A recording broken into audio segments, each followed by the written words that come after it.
I know we talked about having important conversations with the people that you are in contact with, whether you live with them or have regular contact with them through work or anything else, just to let them know what your needs are and to set up those boundaries. If somebody says, "Oh, can we do such and such at this time?" It's like, well, I'm just really not able to do that today. I've got something else I've got going on, or I'm kind of spent today. Can I please put that off another day?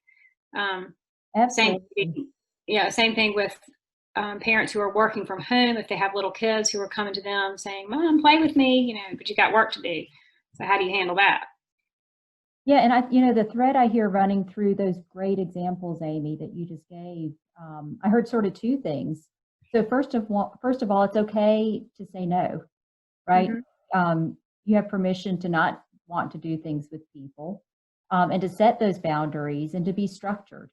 And I think that especially comes into play with so many of us having a lot of close togetherness right now. Within, whether it's your roommates or your family members, it's okay to be structured. And that actually can help all of us, whether it's another adult or a child.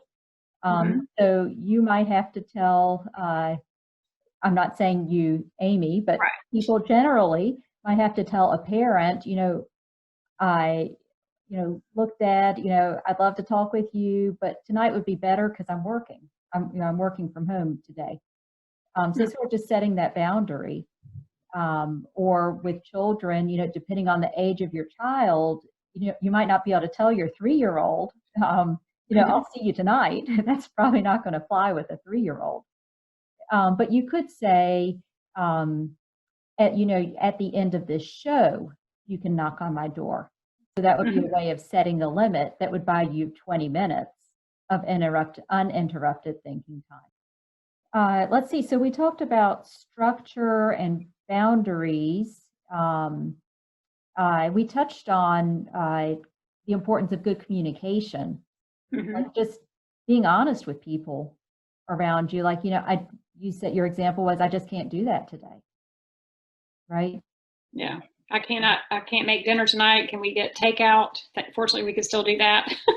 Or I can't bear to wash one more dish. So even though I am an environmentalist, I will tell you, Amy, there have been a couple of times during the pandemic that we've used paper plates, Hmm. right? Because I'm like, you know what?